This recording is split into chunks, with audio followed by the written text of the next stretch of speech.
qui est marrant, c'est que c'est au travers de ce livre que j'ai rencontré ma copine. J'étais en boîte, en soirée à Paris, et puis je commence à tchatcher avec une fille. On se rend compte qu'on lit tous les deux, et elle me demande un conseil de lecture. Et je m'apprête à lui parler d'Albert Cohen, et je lui pose alors cette question: est-ce que tu as encore ta mère? C'est une question rhétorique. Je m'attendais à ce qu'elle me dise oui, et que je lui dise du coup lis ce livre parce que après t'auras envie de la chérir comme l'être le plus précieux du monde. Et en fait, elle me répond non. Et donc quand elle me répond ça me laisse bouche bée, et ça crée une connexion entre nous. D'un coup, c'est comme si on passait dans une dimension autre. On n'est plus juste à draguer, à dire des conneries, mais on passe dans un autre niveau de profondeur et d'intimité. Je m'apprêtais justement à lui parler d'un livre qui est extrêmement important pour moi, et effectivement, il peut être difficile de s'y frotter si on a une relation conflictuelle avec sa mère, ou si on ne l'a plus. Mais même dans ce cas, et pour tous les autres, j'aimerais quand même vous dire pourquoi il vaut la peine qu'on s'y attarde. Le livre de ma mère, d'Albert Cohen.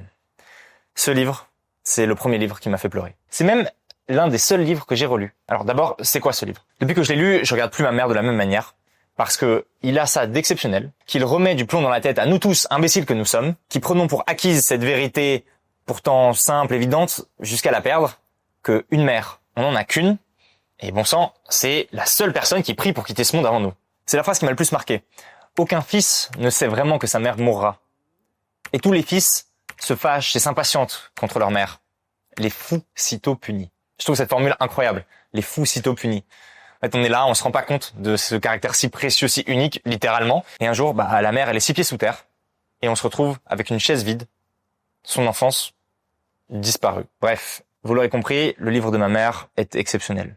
Pour moi, comme pour tous ceux qui le lisent. Et c'est pas pour rien que Marcel Pagnol l'a décrit comme la plus belle histoire d'amour.